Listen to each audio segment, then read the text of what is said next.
Kasi nililinis. Wala nang nililinis. Yan, wait lang. Papakita ko kayo. Yung papa ko natutulog na. Mag-subscribe po kayo. Tsaka like, share.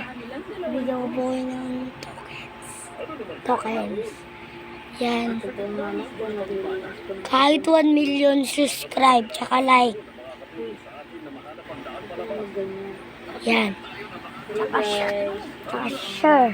Ayan po yung mama ko yan. Naglilinis ng kuko ng ulo yan.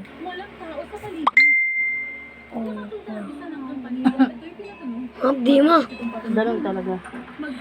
Ayan ang paa ng kuya namin. Ito ate ko gumagawa na ng assignment, drawing. Tignan mo. Tignan mo. Ayoko.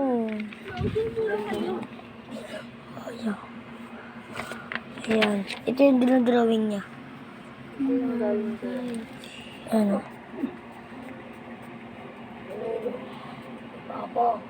At nagpatuloy ito sa loob ng mahabang panahon. Ay, nanonood kami ng... Maraming mga lalaki ang nagpunta sa mahiwagang palasyo at lahat sila'y nahulog. Ganda naman na, di ba guys? Di ba? Like, share, subscribe kayo. Ay, tawas ma.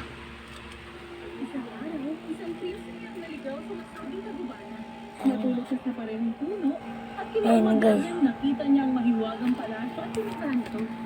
Matapos niyang patunugin ang kampanilya, Ayan guys, ito po yung mga drawing niya. Muna pangit. Po, ganda na, di ba? Ito yung ano namin guys eh. Alam nga na yan. Yung Kailangan isa-isahin. nail polish. Ay, nilinisin naman yung kamay. Mag-share, like naman kayo. Subscribe. Ay po. Hello mga guys. Hello mga guys. Ito po. Ako po pala si Jake ang Resicoleo. 7 years old. Yung talento ko po is pagsasayaw. Basketball. Yan. Tsaka po kanta. Ganto. Pakilala ka. napakaraming kalalakihan ang dumating dito. Ibang nagpasid sa dito. Ay, pakilala ka. Sa kanila, Pwede pa naman sana Ayoko na. Siya po pala si Siya. Siya pa pala